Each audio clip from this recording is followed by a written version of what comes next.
We're in Kansas City, baby. We're in your building. That's right. Yeah, this is legit. We got your producer right here. I got my kids in the other room with a roly-poly. So I call this the Brian Davila Road Show. That's right. Yeah. So thank you for having me at your office. Thanks for taking a pit stop in KC flyover country. Yeah. No, it's Kansas City is an ugly city. That's what I've come to. We have Chiefs and barbecue. Yeah. That's what we've got. Well, it's just like the ugly part is like the architecture. There's a lot of like brick, a lot of like old stuff where I'm like, okay, this is kind of like a weird, ugly city, but it's a lot bigger than I expected. Yeah, it's a big place. Yeah, it's my first time to the Midwest. Is this still considered Midwest? This is flyover country, man. Okay. Everyone makes fun of us, but we like it. Exactly, yeah. So I'm like, dude, there's nothing to do. What the hell? And then it's a big city. It feels almost like Phoenix. Have you ever been to Phoenix? I've been. Yeah, Phoenix is big. Like it kind of just sprawls. Yeah, exactly. Downtown. Yeah. So, well, I'm glad you let me in your office. I get to see your freaking operation. So, like, for people who don't know who you are, like, who are you? How much real estate are you doing? All that stuff. Yeah, my name's Michael Franke. I own a company called East West Properties here in Kansas City. I've been doing this since 2015. I was a teacher before that. We actually did a podcast, what was it, a year or two ago? Yeah. Kind of went into that whole thing. Saw that wasn't sustainable, went ahead and built a real estate business. At our peak, we were doing about 150, 160 deals a year. Right now, probably doing a little bit closer to 100, lean down, and also got some education stuff going. So it's been fun. Yeah, we'll talk about all that. So at 100 deals, and are they all in Kansas City? Yeah, we go about 80 minutes out is kind of our perimeter that we're willing to go, but we're all in Kansas City. And then, like, how much revenue usually is like 100 deals out here? We're making a little over $20K a deal on average. So is that like two? I don't even know. I'm something in there. I used to be a math teacher. Yeah, let me pull out my handy dandy calculator because I'm a high school drop. 2 million. Okay, yeah. So $2 million a year in revenue. And you specialize in, are you doing direct to seller, direct to agent, flips, wholesales? Like, what are you doing? So we're really focused on what I call niche list, right? We're going direct to pre-foreclosure, probate, eviction, divorce. We just want to be hyper targeted in what we're doing and go to where actual motivation lies. We've done all of the other lead generation channels, TV, direct mail, PPC. They all work and they're great. Yeah. I just found that I enjoy these type of leads, and they tend to make a little bit more. Yeah. So we just decided to lean down the marketing machine and just focus on those exclusively. Got it. And then, so you did 100 deals in niche lists in one city? Yeah. Damn, that's a lot. There's a lot of motivation, dude. There's a lot of motivation. I thought, so let me talk about myself, right? So when I first started in real estate, I was a realtor, right? Yep. And I used to call expireds. I don't know if you go after expireds. But for people that don't know, that means the house was listed and then it didn't sell and the contract with the agent expired. So I would call them and I would try to get them to list the house. And I made a pretty good living doing that. Mm-hmm. Then I moved to California. And when I moved to California, the real estate market was extremely hot at that time. So there was no expired listings. It was like one a city. So it's like you couldn't make a living doing that.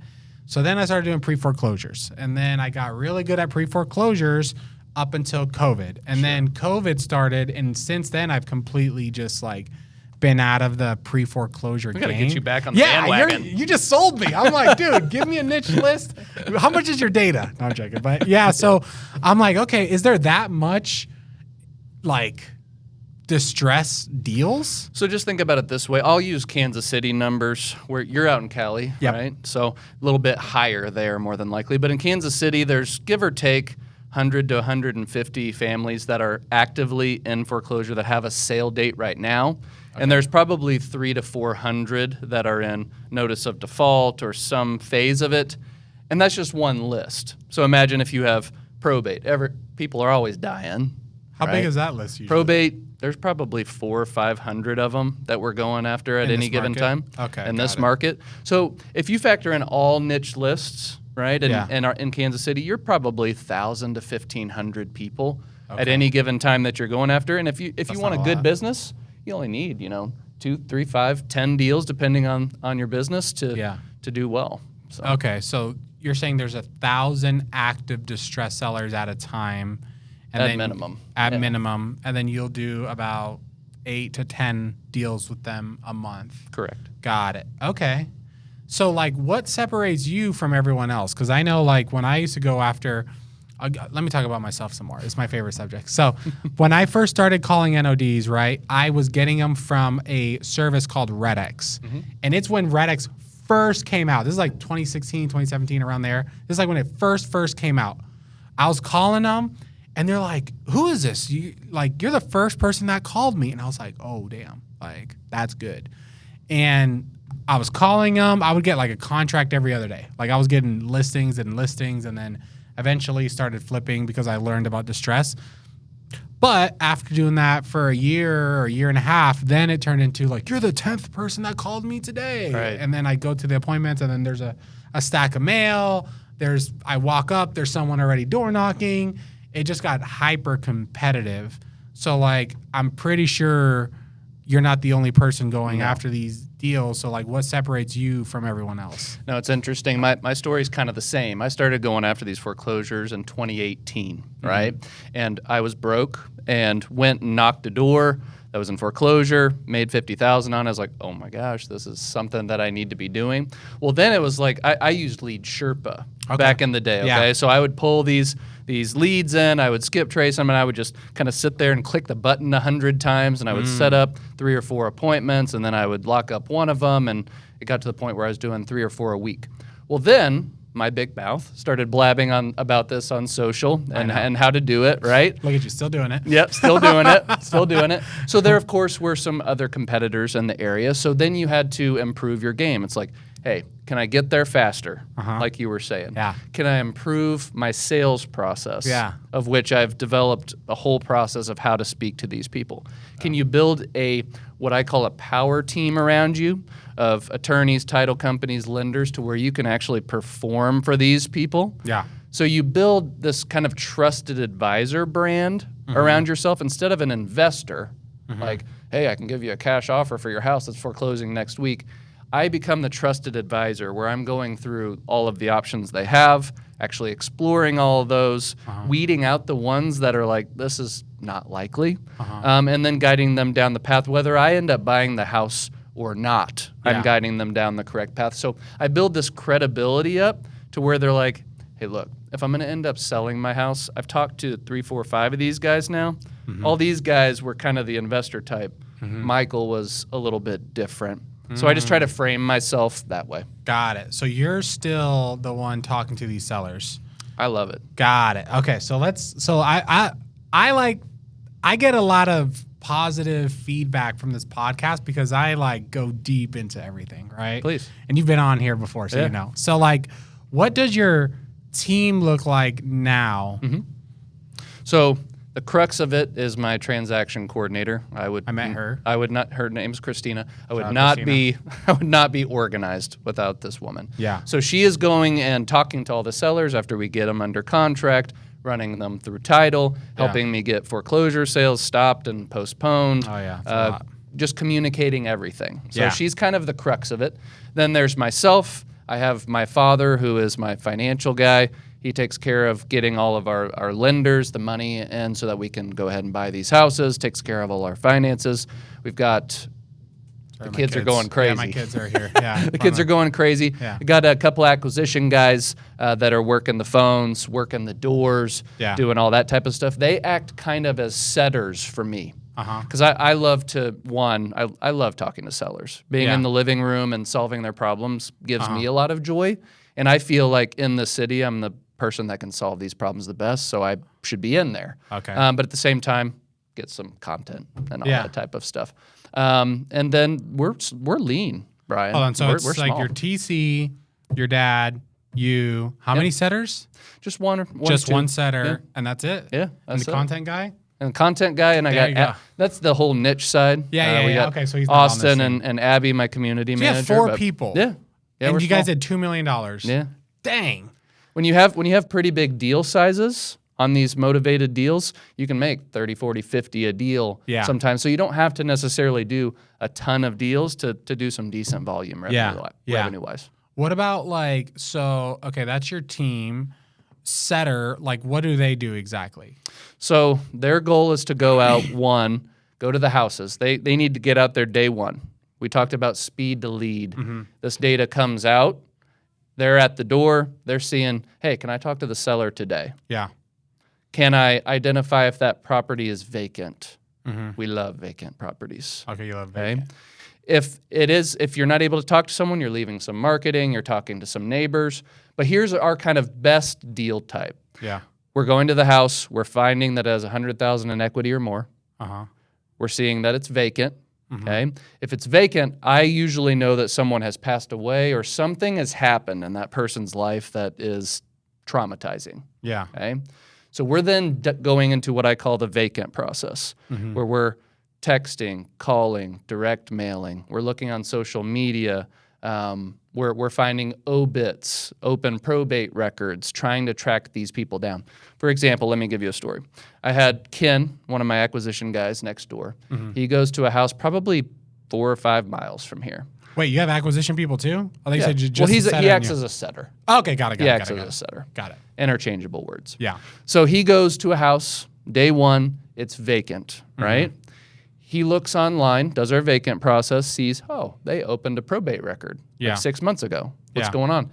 He got a hold of the heir, the daughter. Her father had passed away. Yeah. She says, hey, look, I'm wanting to sell the house. You need to go ahead and talk to my attorney on this. Yeah. So Ken gets the attorney on the phone. He says, sure, go take a look at the house. So we go look at the house. It's a hoarder, trashed out special, right? And then we get on the phone with him again. He's like, shoot an offer over. And we're kind of negotiating back and forth. That could be about a $30,000 or $40,000 deal for us, just from going and finding a vacant house that was on a list provided by Niche Data here in Kansas City. Yeah. And wholesaling it out. It's super interesting that what I've seen in real estate is like, there's like years where it's like sexy to scale and you have an acquisition and a junior acquisition and a junior acquisition and a dispo and a junior dispo and a junior dispo, and you're spending $100,000 a month in marketing and da-da-da. And then there's like times or periods where it's like everyone's slimming down. And that's what it seems like is the trend right now, where people are like, all right, like, you know, like I've told you, I've gone to a lot of offices literally across the country. I've been to Ohio, Indiana, California, Nevada, Arizona, Kansas, Missouri. I've been a lot of different offices, and it seems like the teams are getting smaller and smaller, and people are like, you know what? I don't need 50 people to do 100 deals. Like, you're doing it with 5. Well, I think the reality is this: 2020, 2021, 2022, it was a lot easier to get deals. Interest rates were lower. There were a lot more dispo strategies. People were taking rentals down. End buyers were paying insane amounts of money. So it kind of hid how good you were at the business, if that makes sense. And at the same time, I don't know if you guys were in your business, but we were selling to hedge funds and all these different things. And it's like, you didn't even have to buy a house at much of a discount to make $20,000 or $30,000. So I think a lot of people got big heads during that period of time where it was a big boom. And then once things slowed down, and it's the market that it is now, I wouldn't even call it a bad market. It's just kind of a realistic market. And now people are actually having to be good at the business. And it's kind of making people backtrack on what they've built. And some of that happened to me, maybe a little bit. But I've also been distracted with this giant building project and building an education company. And you know what happens when you get distracted. But at the same time, my most profitable time was 2019, 2020. We were a team of 5. I was the acquisition guy. We were spending probably $20,000 or $30,000 a month on marketing, and we were just very, very lean. Then I grew up to about 15 people in our team. That was the biggest we ever got. We were making similar revenue, similar deals, but I was making less than I used to. And I'm like, you know what? I'm taking on a lot more risk. Working a lot harder, having to manage more people. And it's like, you know what? it was more fun. Yeah. When we had a smaller team. Yeah. So we leaned down some, and now we're pretty small. And I'm looking to add a few more people now, but I don't think these businesses need to be much more than 3 to 6 people to make a very good living. What kind of like profit margin do you like to be at? So they say that, if you're at a 30, 40, 50% profit margin, you're okay. When we were at our best, we were at like a 70% profit margin. It was great. I really enjoyed it. Right now we're probably 40 or 50 sitting right there, and it's semi-healthy there. I've seen from doing this podcast and everyone that usually most scaled or bigger sized wholesale operations are around like a 30% margin. 50 is very rare. Yeah. So, I am trying to. So my goal. Let me get some free coaching from you. Great thing about having this podcast. So I want to make $1 million net to me. That's my goal. Like, I don't really care to get to 5 million, 6 million. I feel like $1 million is like a sweet spot. And right now we're running at like a 50% margin. And I think I can continue that, but just doing direct to seller is just super tough. Like, it seems like it's getting tougher and tougher and tougher. Yeah. Like, I've done literally everything over the last few years. So in my head, I'm like, okay, if I need to get to 2 million net, or I'm sorry, 2 million gross, $1 million net, I'm going to need 3 closers because I'm not you. I just can't do the whole appointments thing. I think I need like 3 closers, 1 good dispo, 1 admin, and like my COO. And I think that will be enough. If I wanted to do that, but just do niche lists, 2 million, let's get into marketing. How much do you think I would need to spend on marketing to do that? So that's the beauty of niche list. We talked earlier about how a market might only have a couple thousand data points. Yeah. Right? That you're working at any given time. So what are the different ways that we're going to work those mostly? Depending on how big you are, you can do more stuff. But we're talking about SMS, cheap. Yeah. We're talking about email, really cheap. Direct mail, semi-cheap. Yeah. And any of those extra things. So we're talking about 5,000 to 10,000 a month, maybe max, to hit those people from all angles. Whereas you're probably used to doing PPC, PPL, mail, direct mail, and you could texting. spend $50,000, $100,000 a month on marketing if you wanted to. Yeah. Right? And then all of a sudden it's like, oh, I got this stress that I've got to have $100,000 in revenue just to cover it. Yeah. And you're doing 3, 4, 5 deals just to break even. Yep. And that's when it starts getting stressful. Yeah. So if you have a smaller team, a lean office, don't ignore my advice there. but have a lean office, so lean team, and then your marketing's lean. All of a sudden, it's like, well, maybe I only have to do 1 deal a month to break even. Yeah. And that's doable. And if you have a company that can do a deal a week at least, you can have a very profitable little company there. So you think I could do it? So you think I could do $2 million a year with $10K in ad spend? So let's just break it down a little bit. If you texted all those people on a drip every month, you're a couple $100. Yeah. Something like that. We'll say $600. Well, sure. Well, for easy math, $500. Yeah. Okay? $500. Then we're doing email. Okay. Let's call that $500 as well, even though it's probably less. Yeah. Okay. Then we're sending direct mail. Let's say that you hit each one of your 1,000 people once a week. Okay. Okay. You're paying $1. That's $4,000 or 4,000 pieces a month. Let's say $1 all in. Okay, that's $4,000. So we're up to $5,000. Yeah. And then there's different marketing and things that you can do on top of that to get to 10,000. But just those 3 mediums can get you to $1 million without a problem. Yours, if you have 3 people and you're banging the phones, you're banging the doors, you're doing all these other things. I mean, what's your average deal size out there? Right now, it's $35K. Okay. So what is that? 60 deals a year? Yeah.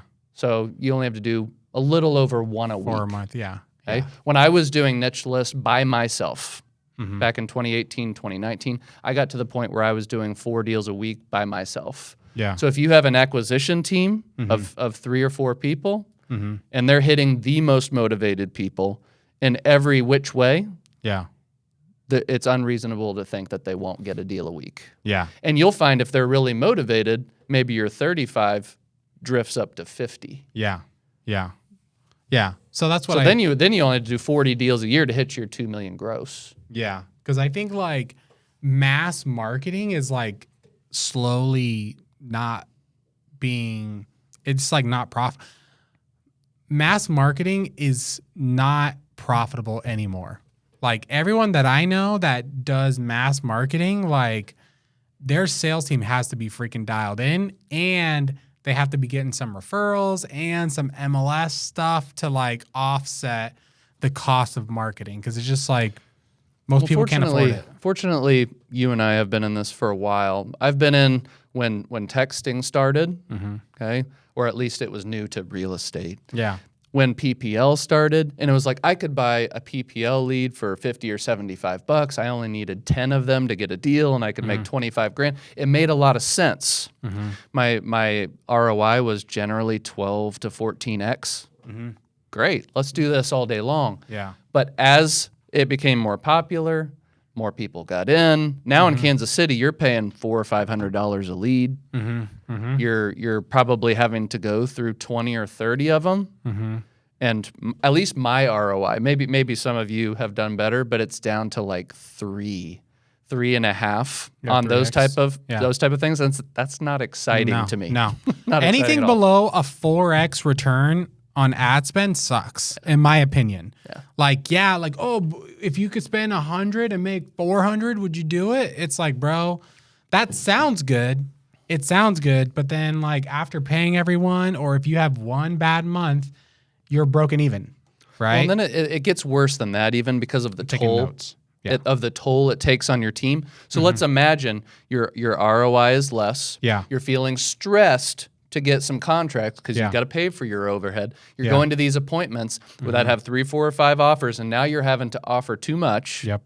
You take these deals down, and it's like, oh, crud, we can't really wholesale it. It's going to be hard to wholesale it. Yeah. Maybe we got to flip it. And then you spend all this time and hopefully make some money on the deal. And it's like, at the end of the day, you end up making 10 grand. It's like, maybe I shouldn't have even done the deal at all. Yeah. So there's a trickle effect with ROI and continuing that way. So I've seen it. Masterminds I'm in have seen it to where it's just the ROI is shrinking. Yeah. So that's why I want to go to a smaller pool of people that are really motivated and go deeper on my leads, fewer leads, but deeper, instead of really, really broad and just, hoping for the leads to come. What about so you said looking these people up on Facebook and like doing all this discovery work, like who does that?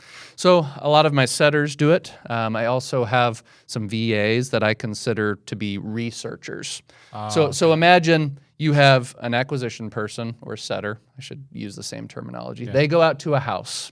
They find that it's vacant. That is ding, ding, ding in my brain that this is a very high opportunity deal. But I don't really want my acquisition people doing research work, right? Yeah. So they'll ping it over to a VA. They'll go through a process. Their only job is to track someone down, whether it be what their phone number is, their email, a response from them, maybe an alternate address, maybe a Facebook profile. Yeah. And they're trying to drive people back to my setters to where they can have a conversation with these folks. These leads they take a lot of work to get to. Like, just imagine that my parents passed away. It traumatized me. Maybe I was even separated from them from earlier in life. I lived hundreds of miles away, and I don't want to be found, right? Or maybe a probate attorney told me that I couldn't go through probate. It was going to be too expensive, and they'd given up on the deal. Or maybe something traumatic had happened. These people don't want to be found. But when you do find them, it's very lucrative, and very few people are willing to do the legwork to find them. Yeah. So whereas on mass texting or mass cold calling, right? Anyone and their mother can find these sellers that are willing to sell, but then it comes down to sales skills and other things like that, and how efficient your business is. With niche lists, I'm going deep on these things, and I'm finding people that no one else are really talking to. So there are surface layers or surface levels of this to where if you just send texts, send calls, do all those things, are other people going to be able to find them? Yes. Yeah. But there are going to be some houses out there that have extra levels of motivation. People have passed away. There's levels of trauma to it to where you have to dig a little deeper. Then all of a sudden, there's no one there. Yeah. And that leads me to be able to solve their problem, which they weren't able to solve on their own. And I can buy a house at a really deep discount. Yeah. What about like, how many setters do you have? Because I thought you said you have one, but then you keep saying setters, like one of your setters. So there's a couple of different people that work for me around Kansas City. One of them is an employee. A couple of them are more like 1099/independent people. Got it. Like bird dogs, kind of. Got it. Okay. Yeah. And then I didn't hear you talk about dispo. So do you have a dispo person or you dispo? I dispo my houses. No I find way. it to be so easy. I have a little bit different philosophy than most people. A lot of people will be like, I need 50,000 people on my buyers list, and I pimp it out to people, and then we have these big old showings, right? Yeah. I don't subscribe to that method. Could you make more money that way? Sure. Do I like it? No. So I have 8 or 9 people on my buyers list. These people have to be willing to buy blind based on pictures and videos. And I take really good pictures and videos. That's not blind. Let's fix that terminology. Blind is like you can't see anything. They have to buy based on pictures and videos only. Yeah, curb. They have to be able to buy in cash within 10 days. Okay. They do not care what I make. Okay, that's great. And that's it. And there aren't very many people willing to do that. So I simply, I kid you not, just when I get a house under contract, I text those 8 or 9 people, and sometimes it'll only get a couple offers, and then I'll decide within a couple hours, and then it's send over the assignment, and that's it. Okay, got it. Okay. Yeah, you have a very simple business. Very simple. There's not a lot of complexity. The complexity is like, I guess, going to be your time. So like, how do you schedule your day? Like, how does your day work? That's an interesting question. So I've got a lot of things going on right now. Yeah. I've got tech side of my business. Yeah. I've got the education side. I've got the real estate side. Yeah. So this is very hard to balance. I'm still figuring it out. Yeah. But in the morning, usually about 6 to 8 in the morning, we're doing tech calls with my team. They're on the other side of the world, right? So they're further ahead in the day. Usually with the community, I'm with them 11 to 1 my time.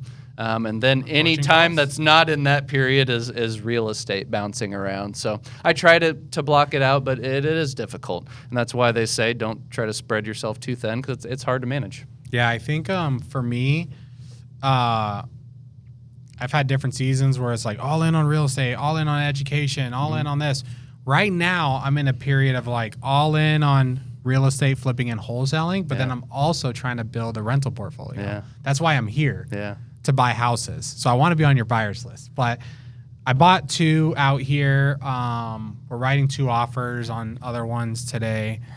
But even just that for me is a lot.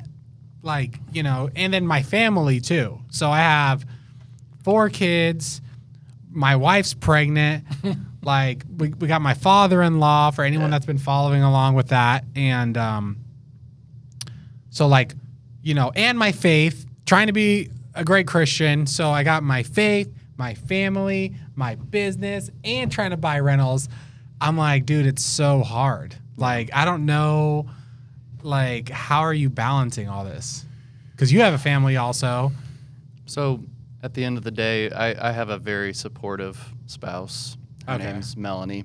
She's always been shout out to Melanie. She's always been supportive of my crazy visions and things that I want to do. Yeah.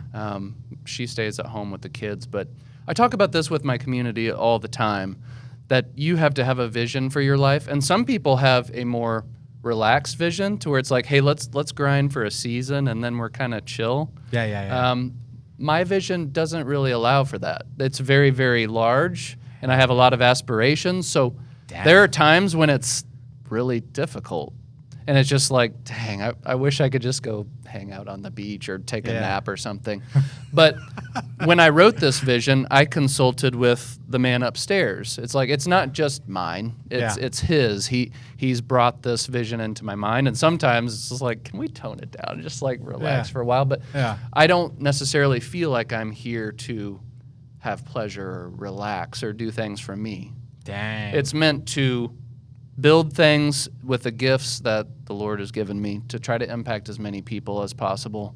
Wow. And then when we're done, we can take the dirt nap and be done. But my vision doesn't align to not having grind season. And hopefully there will be a time where it's slower. But every person that's listening to this, you got to have your own vision. It doesn't have to be my vision or Brian's vision. And there's a book called Vivid Vision by Cameron Herold. A lot of you have probably heard of it, but I doubt you've done the exercises in it.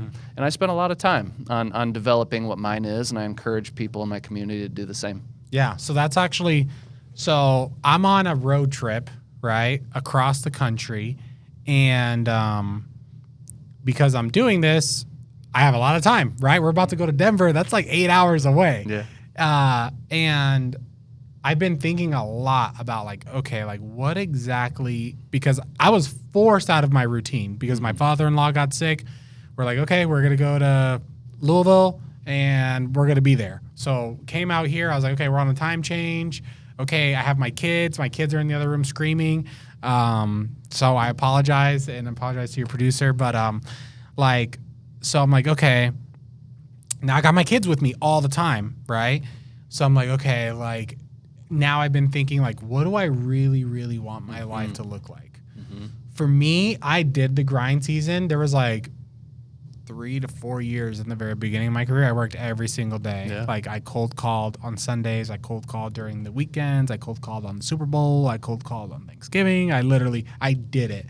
But now I'm like, okay, I'm kind of getting like, okay, I want a balance of like work smart, build something very profitable so I could live a good life and give my kids a good life.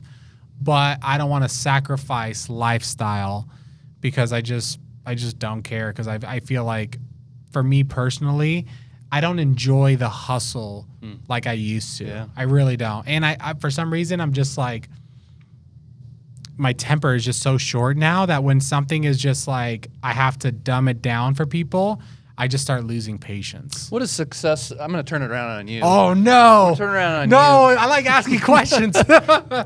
Success is a buzzword that we all throw around. Hell yeah. What is success to you? I have my definition. You're going to make me cry. You're going to make me cry. No, I'm joking.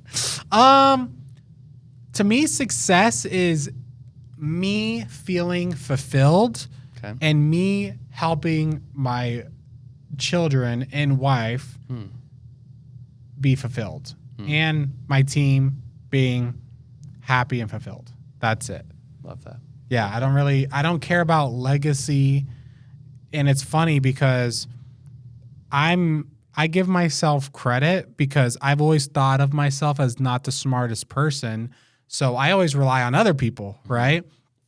So on my way here, driving to Kansas City, I was talking to investors, and I talked to a lot of older investors. I like talking to like people that have been in the game for like 30 years, and they talk about the MLS and the book and all that stuff. So like I was talking to one of the guys, he had 110 units before, and now he's down to like 40. And he was like, like I was like obsessed with like leaving my kids' houses and da-da-da-da-da.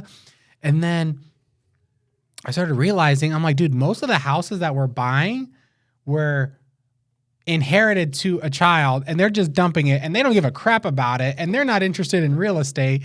So then I started thinking like, why am I even doing this for my kids if they're literally not even going to care?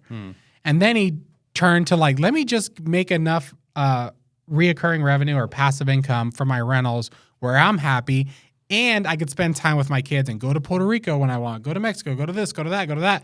And when he changed to that mindset, he started becoming way more happier and fulfilled. And that's kind of like the conclusion that I've came to just organically before that conversation where I was just like, you know what? Legacy sounds cool and it's a buzzword of like, dude, I want to leave a mark and da-da-da-da-da. But it's like in reality, like when you pass, everyone's going to forget. Everyone's going to move on. Your kids are going to move on. Your kids have their own lives. And I need to worry about myself and my wife and my kids right now while they're young and enjoying them and trying to give them memories and create memories with them. And that's about it. That to me, that's what happiness or success is. Yeah, it's interesting. Everyone has a different definition. Some people will say it's money, it's time freedom, it's this, that, and the other. I've kind of distilled my definition down to the amount that I like my daily experience. Yeah, it's like fulfillment. That's really it. Yeah, that's really it. And it's like last year or 2 years ago, I started evaluating my day, and it's like, man, I really don't like a lot of this. Yeah. Because I'm managing people and I'm constantly being bombarded on my phone and people always want something from me. And it's like, I need to evaluate this. Mm-hmm. And then I kind of think back to, well, I thought this was the life that I wanted. Yep. But it's not. And you have to do a lot of introspection. Mm-hmm. So figuring out what your life purpose is or what your vision is a ever-changing document. Yep. And we have to be very, very careful. Like social media is great because we can watch videos like this and learn and do different things.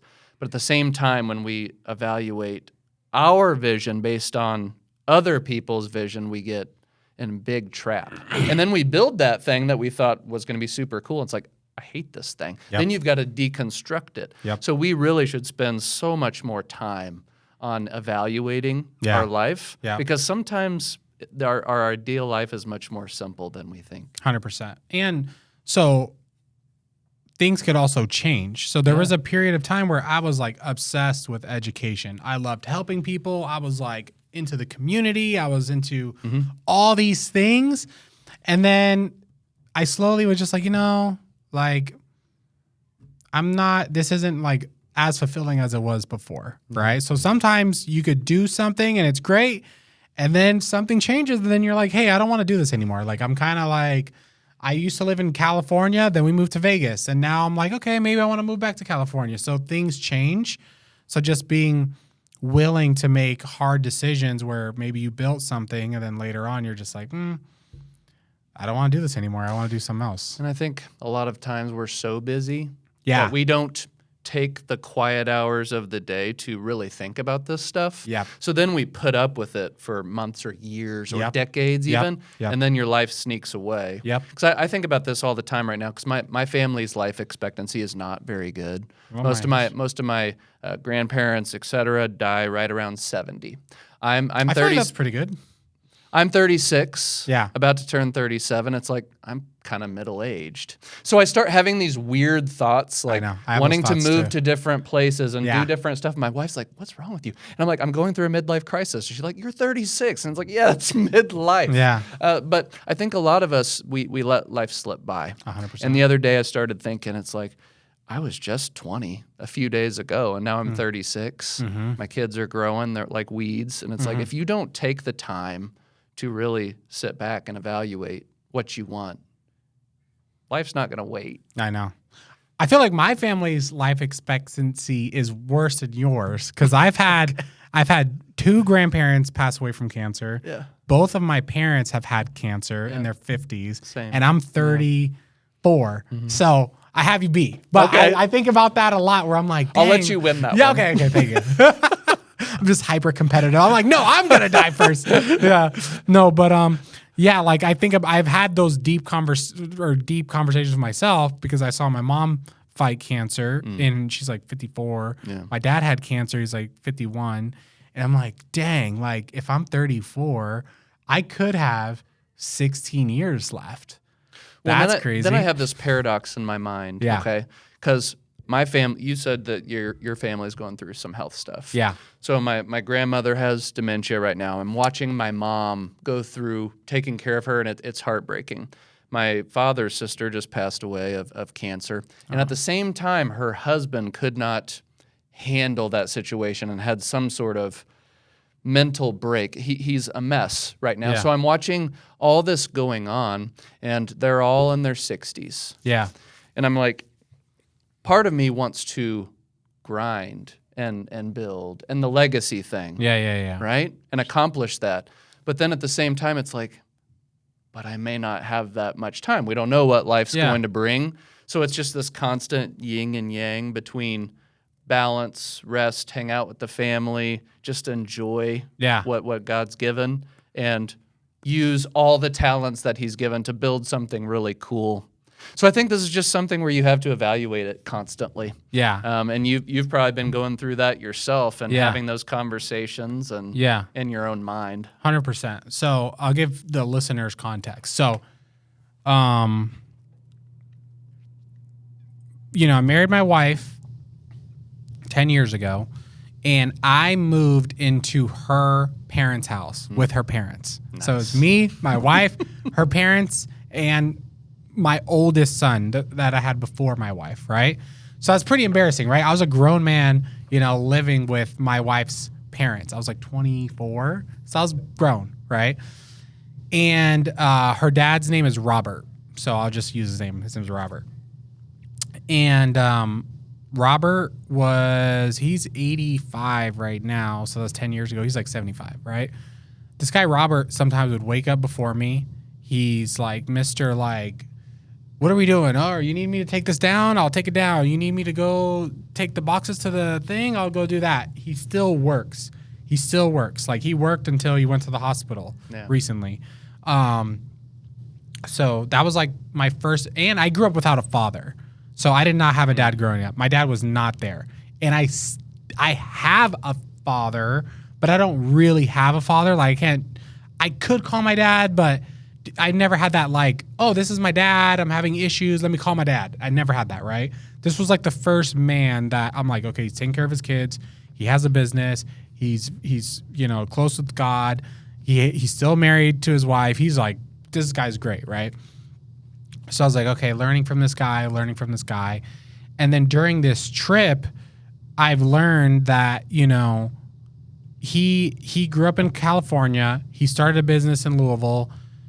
And then all his kids, he has like 7 kids. 6 of the 7 live around him. 5 of them work for the company. I'll say 4 or 5 of the spouses of his kids work for the company. Like, he built a life where it's just like, you're just like, dang, like, if I could do anything like that, it would be that.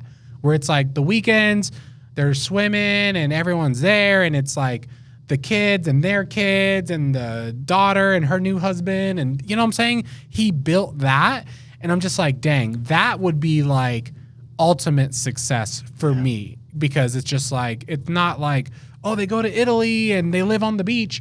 This guy lives in freaking Floyd Knobs, Indiana. Like, I don't know if you know where that is. That sounds worse than where it is. It's a beautiful area. Yeah. It's interesting because it's a beautiful area, but it's very rural. It's not super rural, but it's not Las Vegas. It's not Kansas City. Sure. It's like 30 minutes out of wherever we're at right now. And it's funny because some of his friends are very rich because they have a oil business, right?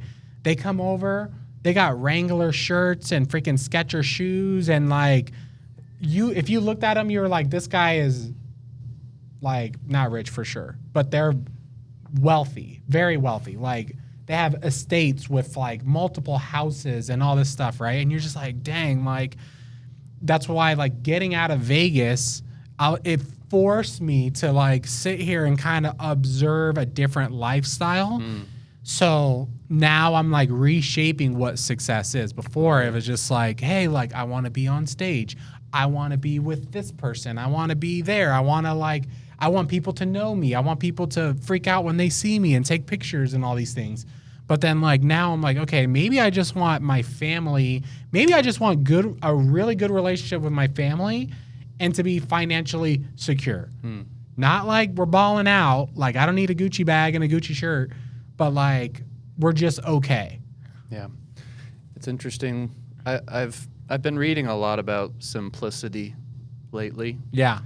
And a couple of the books are always around Steve Jobs and things like that. But he was obsessed with simple.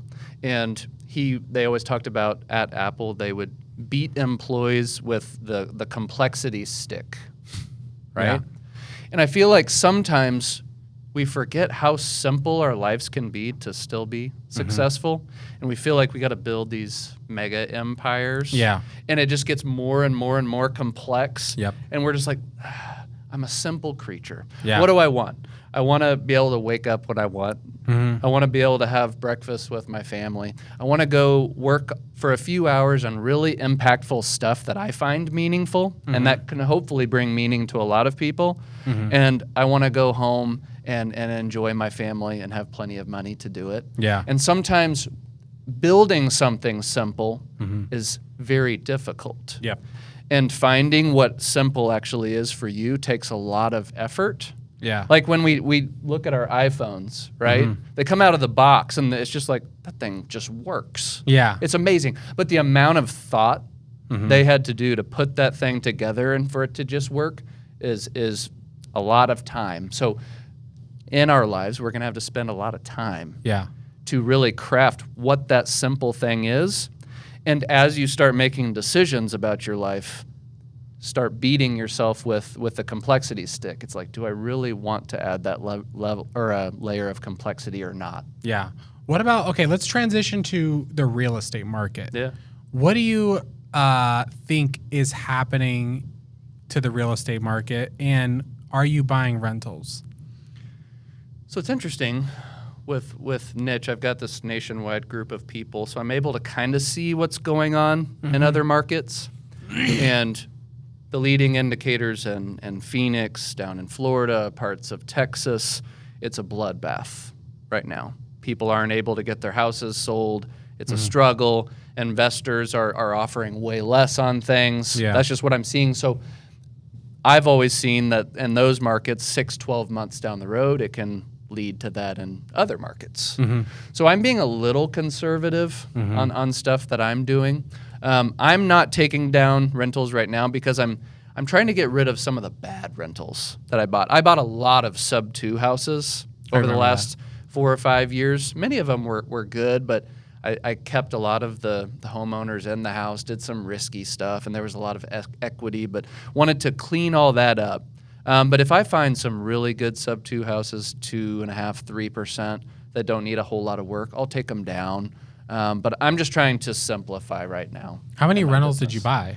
We got up to, I want to say 33 was the most we ever had. They were all single-family houses. Yeah. I would much prefer to go buy, a 50-unit building than have all these houses all over the place. Yeah. But in the future, when we start taking down rentals again, I'd kind of like to get into small multifamily, 10, 15, 20 units. Why are you buying sub-2 and not doing like the Burr strategy or just like typical buy a good house, put money down, rent it out? Yeah. So I've done both. And 3 or 4 years ago, Burr was great. Yeah. I could get a 3%, 3.5% interest rate, and everything would cash flow, and it was wonderful. And I regret not doing more of that back then.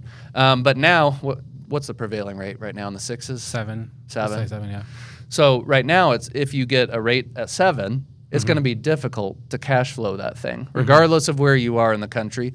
With sub-2 and going direct to seller with niche lists, I can still find interest rates 2.5, 3.5.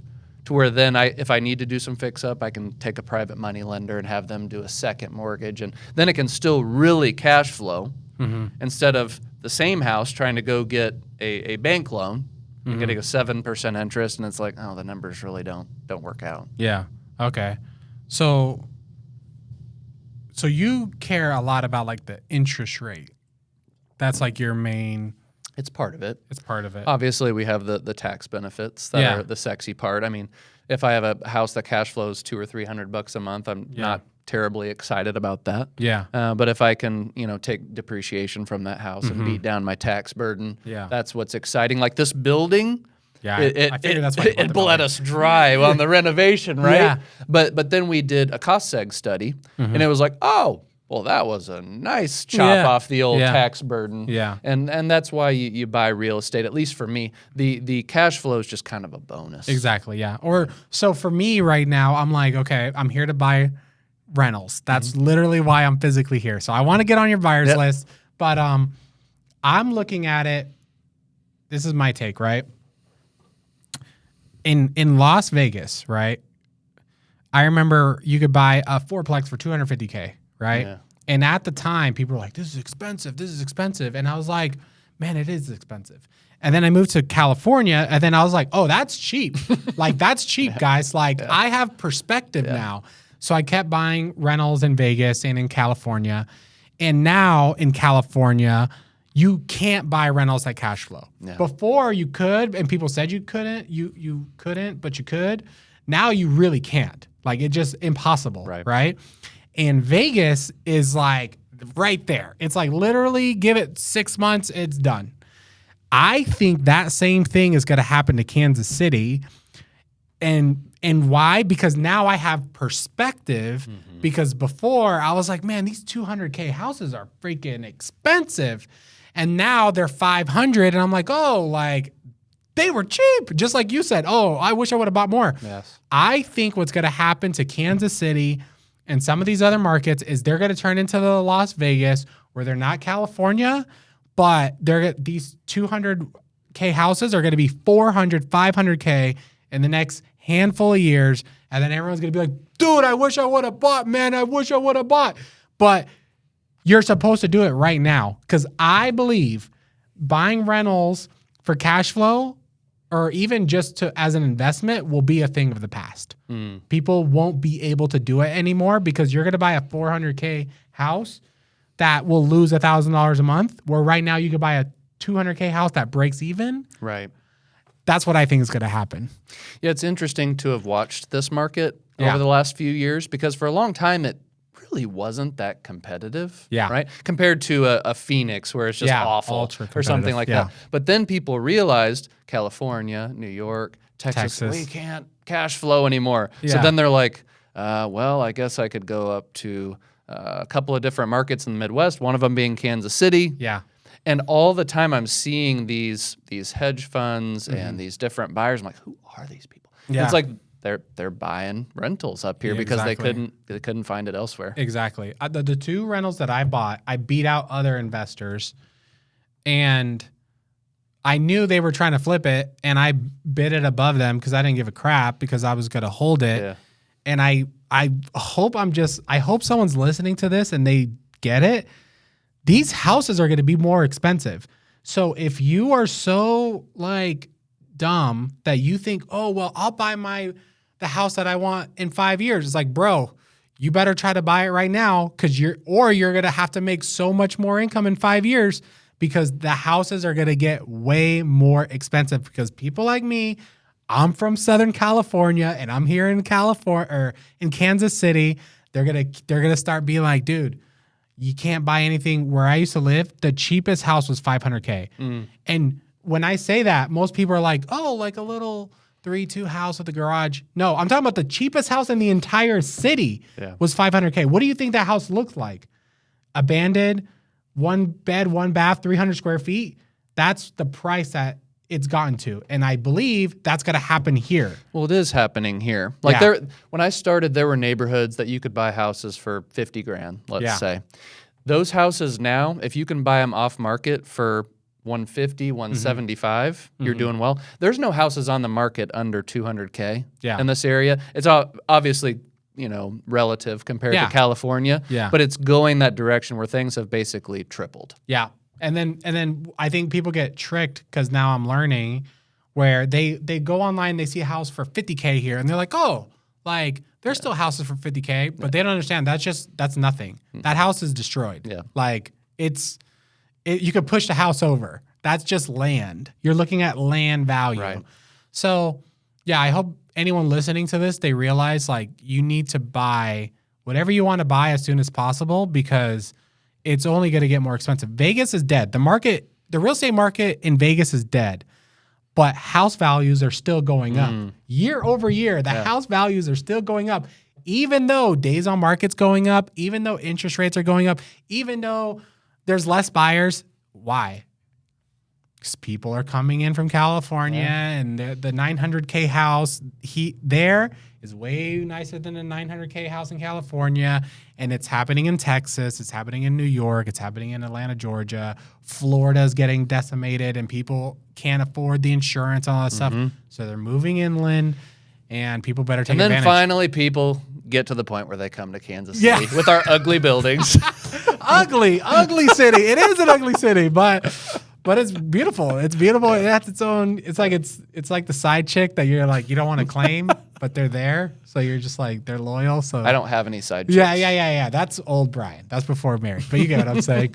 But okay. I want to talk about your focus, right? So you're running kind of 3 businesses, right? You have your education, your SaaS, 4 businesses, 5 businesses, education, SaaS. Real estate flipping and wholesaling, rentals, and social media. Yeah. Right? Those are all businesses. Yes. Like, how are you doing that? You're like, not effectively. The last 2 years has been hard. Yeah. I'll be transparent. It's been really hard. But we talked earlier about simplicity and how you can make something better by getting rid of the fluff. Yeah. And over the last 6 months, I've been trying to figure out, okay, I got the real estate business, I got the education business, the SaaS business, the social media. How can I make all of these things the same?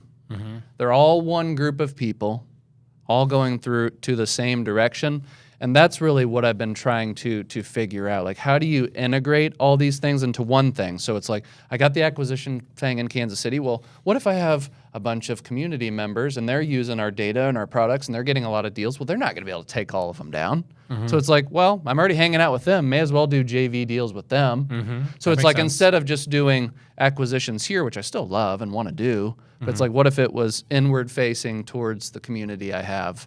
And social media, it's like, hey, what if it's just I'm hanging out with students and doing deals with them and doing podcasts like we're doing? And it's like, it's just kind of part of what we are doing anyway. Yeah. So I'm trying to figure out how you blend all of those things into one machine that's more simple, but we're in progress. What specifically is like the hard part you're trying to figure out right now?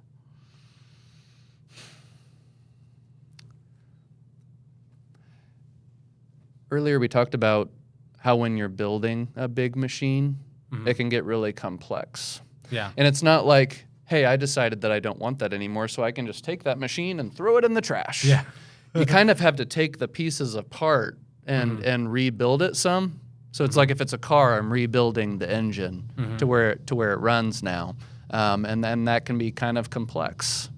So it just takes some time and effort. And when you've got employees in East West Properties, my acquisition company, and you got employees in Niche, and you got everything in between, it's like, well, somehow I got to form them all into one thing, and you got to build out new entities, and you need to take a lot of time when you're building out your companies to do it thoughtfully. Because I just built recklessly for years, and it went really well. Yeah. And it's still going pretty well. But in the middle of that, there was growing pains. Yeah. And there was pain there. Yeah. So now I'm having to kind of undo some of that and find simplicity again. I'm not sure if I can answer the question better than that. That makes sense. Okay, let's talk about building you, right? Yeah. So like as entrepreneurs, like we are our own bottleneck, right? It's never the employees, it's always like us. Like what did we do wrong? So for me, I'll tell you what I'm working on. So I am like super pessimistic at times and very like hard. Where like we closed a $200,000 deal earlier this year, and the next day I was like, guys, like we're not doing well. Like we gotta step it up. Like what are we doing? Like you're not making your dials. Like literally like. And I've been like that for almost ever. I've always tried to be like more of like an iceberg where like what you see is only a little bit. We have so much going on. So I don't celebrate a lot. I don't post a lot. Like we're doing a lot, but I just don't like whatever I post is only a small fraction. Sure. But then it kind of like robs the joy from other people because like I'm like, guys, like, yeah, you did this, but I relate to that more than you understand. I don't celebrate anything. Right? It's on to the next always. Yeah. And like I'll go home and be like, Melanie will be like, how was your day? And I'm like, well, we closed 2 real estate deals and 3 new people joined the community and this, that, and the other and whatever else. We got almost done with this building. Yeah. And she's like, well, why are you acting like that's nothing? Oh, dang. Oh, I don't know.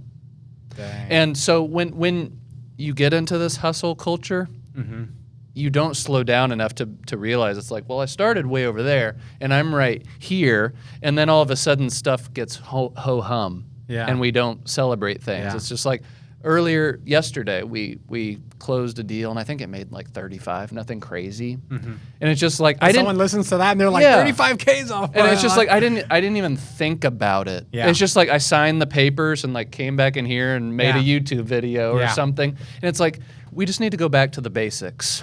To where I remember when I closed my first few deals, where it's like that just filled me with so much joy. And it's like, oh my gosh, this is amazing. This could change my life. And now it's just kind of digits rolling around in a bank account and you don't even pay attention to it. And I think there's something to what you said.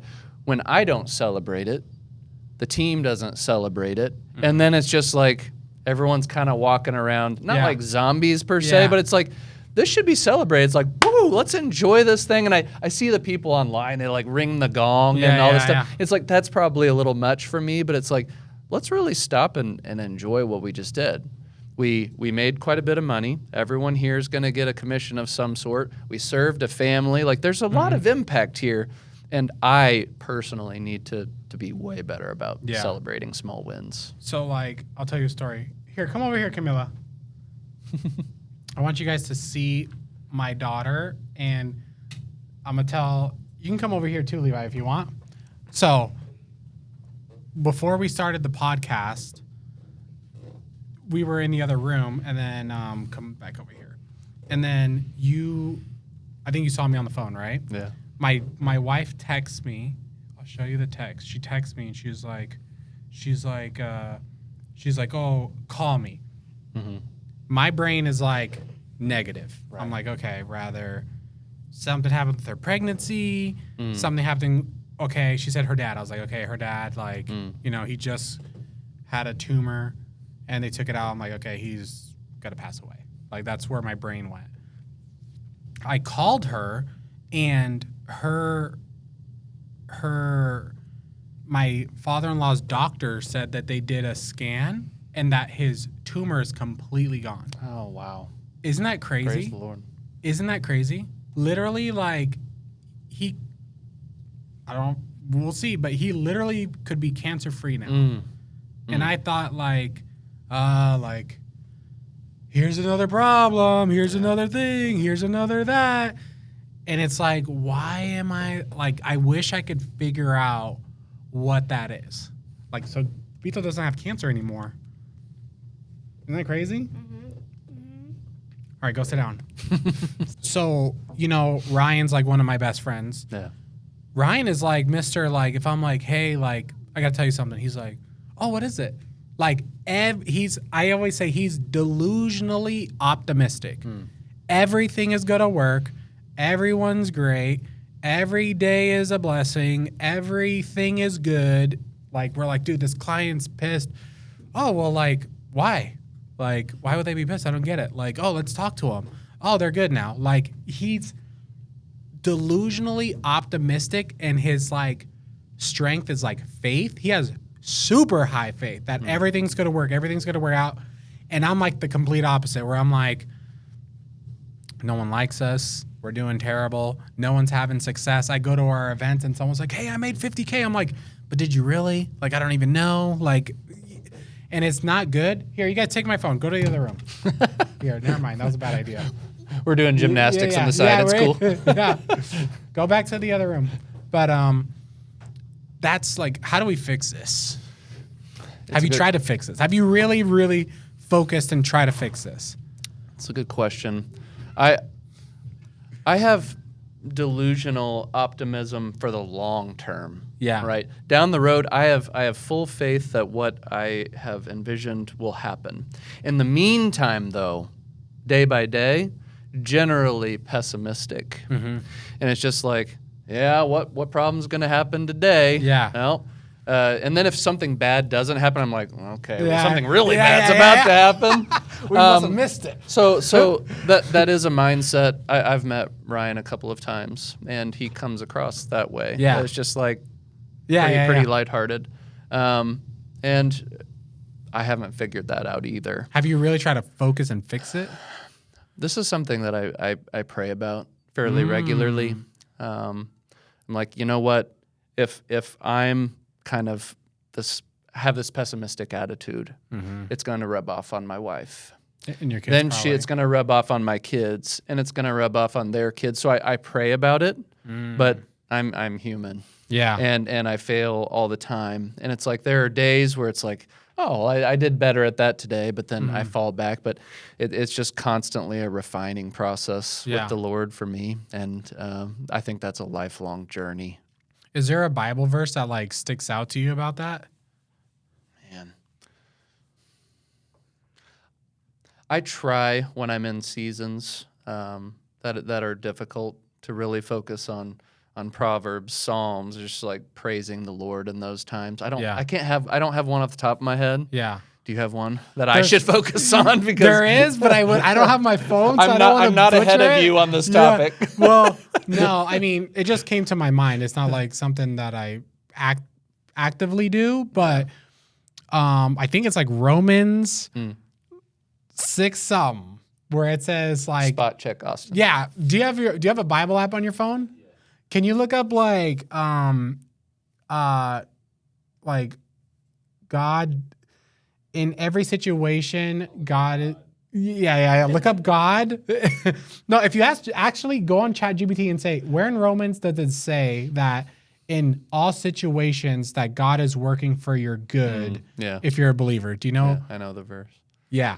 I just don't remember where it is. Yeah, we're gonna see if he can find it. But when I was coming out here, I was talking to Ryan. I was like, I'm about to go out there. It's gonna be boring. My father-in-law's sick. Did you find it? Yeah. Okay, what is it? Romans 8:28. 8. I was close. 6:8. Okay. Yeah.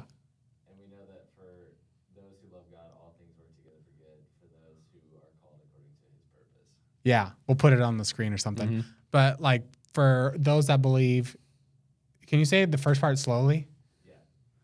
And we know that for those who love God. And we know for those that love God, all things work together for good. All things work together for good. For those called according to His purpose. For those called according to His purpose. So like pretty much if you are a believer or in His kingdom, everything will work out for your good. That's the way I interpreted that. It's interesting. We're doing a series at church about Paul and how difficult his life was.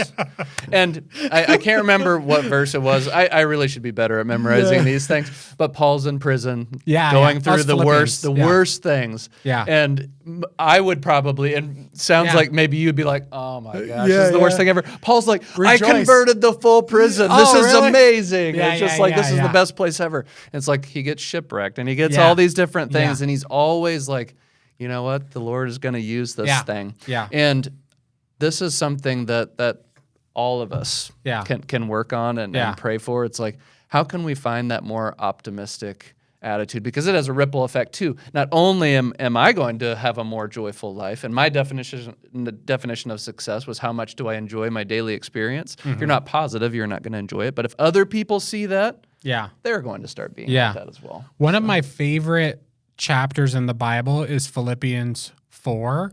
And like I feel like Philippians is like one of the most popular books in the Bible, but where he says, rejoice in the Lord always. I will say it again, rejoice. Do not be anxious about anything, but in every situation with prayer and petition, with thanksgiving, present your request to God, and the peace of God, which transcends all understanding, will guard your hearts and your minds And then later on it says, I am not saying this because I am in need. I know what it is to live in plenty, and I know what it is to live in want. I am saying this because I found the true, I don't remember that part, but I could do all things through him who gives me strength. So like pretty much in every situation, just be grateful. And it's interesting because like my whole life I had anxiety. Like I remember being anxious in the shower as a child, like I'm going to die. I'm going to have a heart attack. Like literally like racing thoughts of just like I explained anxiety to Ryan before where it's like, it feels like I'm about to go speak on stage, but I'm just sitting in my living room. Like I'm just like, holy crap. And that went away. Like I had people pray for me, lay hands, haven't had anxiety since. I wonder if this pessimism or whatever we want to figure out what to call it can be like wiped away. The Lord can make all things new. So maybe we got to do that this year. Because it's interesting. I don't necessarily feel anxiety. No, I don't feel anxiety. Right? Because I know I have faith in the Lord. I've already won. Even if life is hard, I've already won. So sometimes my family can tend to be pessimistic too. It's I think it's in all of us. Yeah. But they're like, oh my gosh, what's going to happen? This deal's not going to close. Something bad's going to happen. I'm like, what's the worst case scenario? Yeah. Okay. We lose all of our money. Our company goes bankrupt. Everything goes bad. We lose our homes. We can't afford to be fed, and we die starving in a gutter somewhere. Yeah. After that, yeah, with what we believe, we're going to go be with the Lord. Yeah. And heaven, it's like, so what? Yeah. So it's just like I don't have anxiety in that way, but it's more of just a general daily pessimism of what's going to happen. So is that the right word for it? I don't know. Pessimism. Yeah, because I don't have anxiety. Like the anxiety is gone. Like I had anxiety, that's gone. I used to be I used to watch porn. That completely went away. Completely like that. Yeah. After someone prayed for me. So I was like, okay, now that we're talking about this, and I didn't come into this conversation thinking about it, but just because we related on it, could this be something that is literally wiped away? Is it like missing joy? You know, because if you think everything is going to be bad, is it like a lack of joy? This podcast might be so crazy for someone listening to this. We've been all over the place. Yeah, now we're like in like spiritual. Yeah. Joy or real estate. I don't know. Yeah. But it very well may be a lack of joy. I'm not sure on that. But I've been in this season where I've been struggling with this exact thing. That's crazy that it came up, right? And like I said, in our church, we're studying Philippians right now. I've read Philippians probably 20 times. Me too. In the last month. And I'm trying to like, how do I get the spirit of Paul in me? How do I do that? And I think that's when you need. So it's interesting. Right now, I have this big community. I have social media. I'm perhaps more connected than I've ever been. Yeah. I'm also more isolated than I've ever been. Yeah. So I think that is part of my discontent. So it brings me a lot of joy to hang out with another believer that is in real estate and things like that. So I wonder if do you ever feel isolated in your? What do you mean by that? Like you're obviously around a lot of people. Yeah. But do you feel connected? No. So, okay. So I took a sabbatical or a break from education, right? So I was like talking to all the students, doing coaching calls, talking to the sales team, doing this, doing that. I know thousands of people. I could literally walk into any city and do this. I just know so many people. Right. But then I started to feel like this weird, like, I just didn't want to be associated with the whole thing. And I didn't want people asking me questions, and I didn't want to answer any questions, and I didn't want to hear anyone's story, and I didn't want to tell my story, and I didn't want to teach anyone anything. I got like this very weird, like, I don't even know what it is. What would you call that? I don't know. Where you just don't want to do it anymore. You're just like, I just don't want to do it at all. What is it? Apathy. well, I don't know that word, but I got a bunch of apathy, right?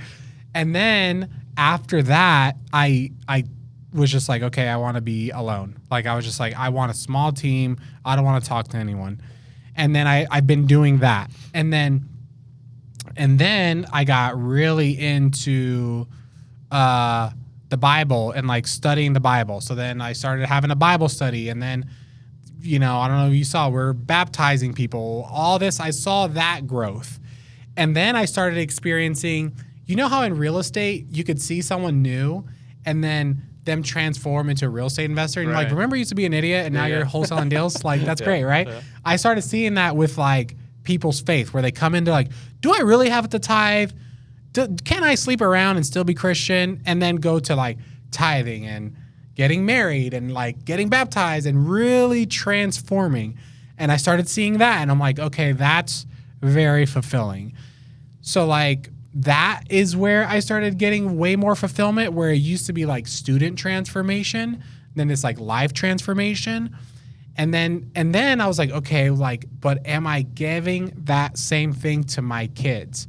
One time at church, it was like, I was like, God, what should I do? How should I serve?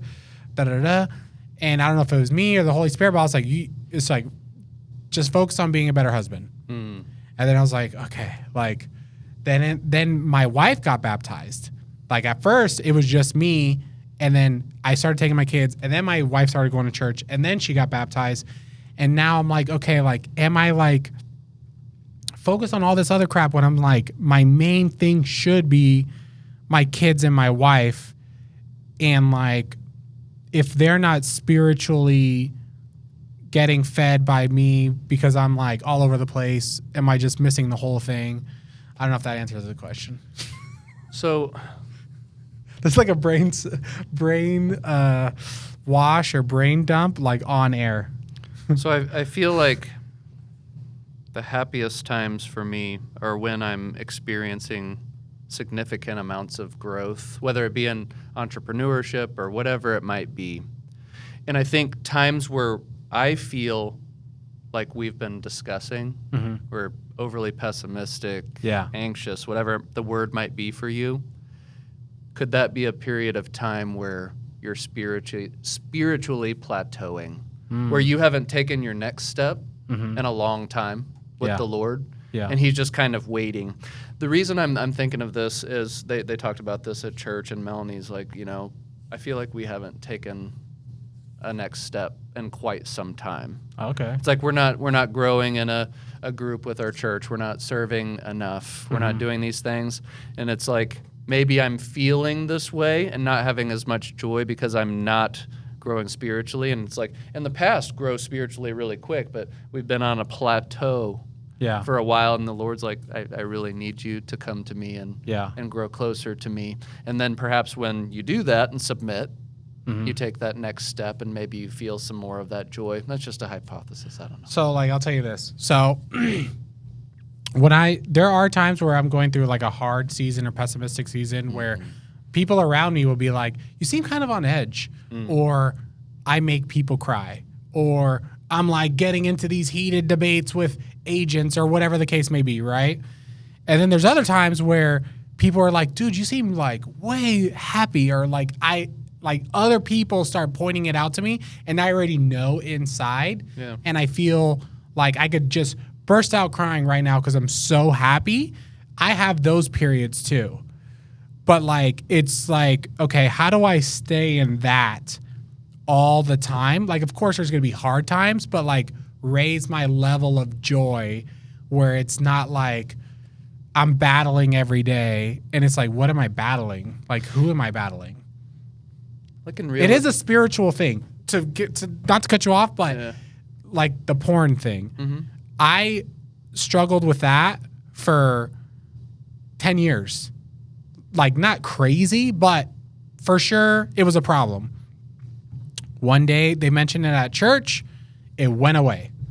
My anxiety thing, I struggled with that forever. One day they prayed for me, went away. So it's like, okay, can this like pessimistic thing, not saying all stress will go away, but like, can this thing, is it a spiritual thing? I think the answer is yes. And can it be transformed instantly or made significantly better? I think when we have these feelings, it's inherently a lack of trust in the Lord. Okay. And when we have a lack of trust in the Lord, we're probably not in the Word. We're probably not praying with each other. Prayer obviously can transform very quickly. But I think this is several different things. We're isolated. We're not with other brothers and sisters in Christ. Okay. We're not praying. We're not having these type of conversations. And we're just trying to do it alone.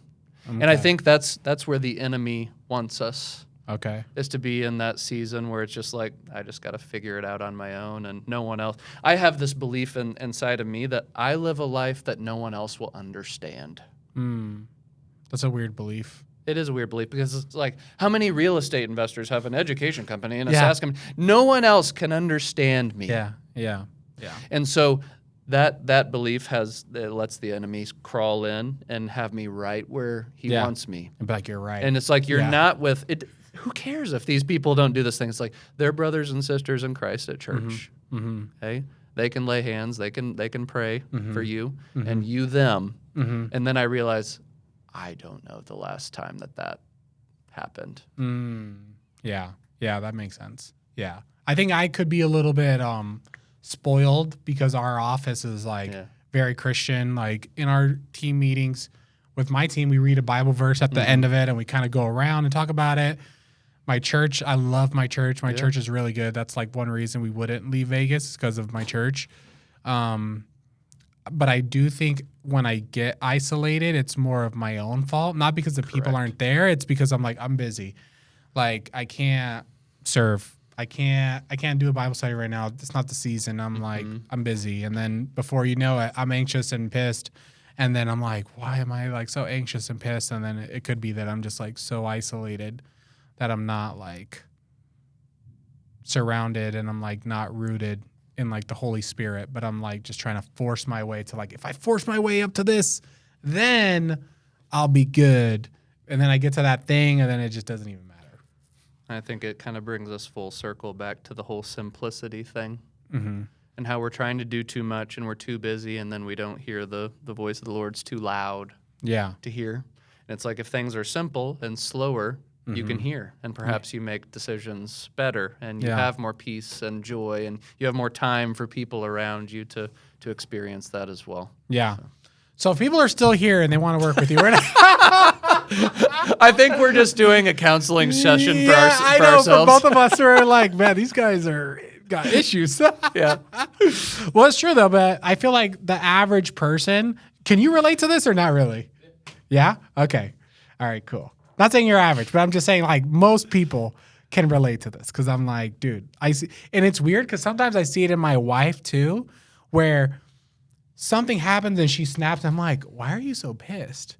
But then I'm like, is this the environment that we're creating? And my kids, I see my kids do little stuff and I'm like, oh my gosh, like this is so hard. I don't know. We could have a whole nother podcast on that particular thing. Right yeah. But if people want to reach out to you, maybe they want to work on your team, they want to join niche community, where do they go? They can hit me up on Instagram. I'm active on there. You can also check out getnichenow.com. Beautiful. All right, guys. Thank you so much. Subscribe. Peace.